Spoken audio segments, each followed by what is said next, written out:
Pernah nggak sih kamu ngerasa capek, padahal bukan karena kerjaan atau aktivitas, tapi karena kamu terus berusaha jadi versi diri yang sebenarnya bukan kamu?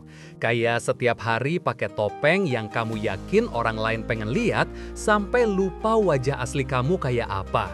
Banyak orang nggak sadar mereka sedang memainkan peran yang bukan miliknya, dan itu pelan-pelan ngabisin tenaga hati. Dalam psikologi, fenomena ini sering muncul saat seseorang merasa harus memenuhi ekspektasi sosial. Kita belajar membaca situasi, menyesuaikan diri, berusaha diterima. Itu normal. Tapi masalahnya muncul ketika kita nggak berani nunjukin diri sendiri sama sekali. Kita mulai kehilangan batas antara aku dan peran yang kubawa. Diam-diam, identitas kita jadi kabur. Kalau ditarik ke nilai-nilai Islam, hidup itu sebenarnya bukan lomba jadi orang lain, tapi perjalanan buat menjaga amanah diri yang sudah Allah titipkan.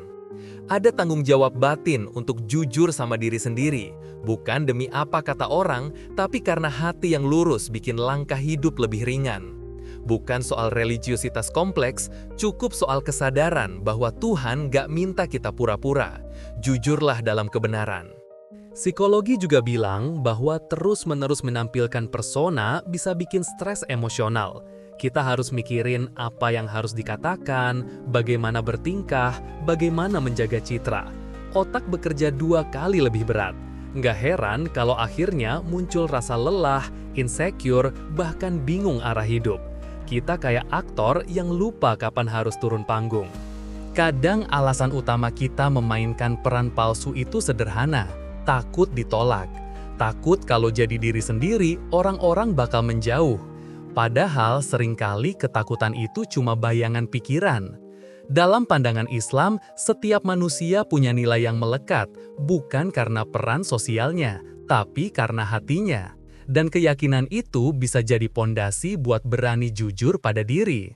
Berhenti main peran bukan berarti jadi keras atau egois. Justru ini tentang perlahan-lahan mendekat ke pusat diri. Mulai bertanya, aku maunya apa? Apa yang sebenarnya cocok sama diriku? Apa selama ini aku hidup demi diriku atau demi panggung orang lain? Latihan kecil ini bikin kesadaran kita kembali terkumpul. Pelan-pelan. Ketika kamu mulai hidup sebagai dirimu sendiri, ada rasa lega yang gak bisa dibeli.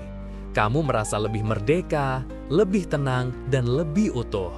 Hubungan dengan orang lain juga jadi lebih sehat, karena mereka berinteraksi dengan dirimu yang asli, bukan topeng. Dan di situ biasanya muncul rasa syukur yang dalam. Ternyata jadi diri sendiri itu cukup, kamu cukup.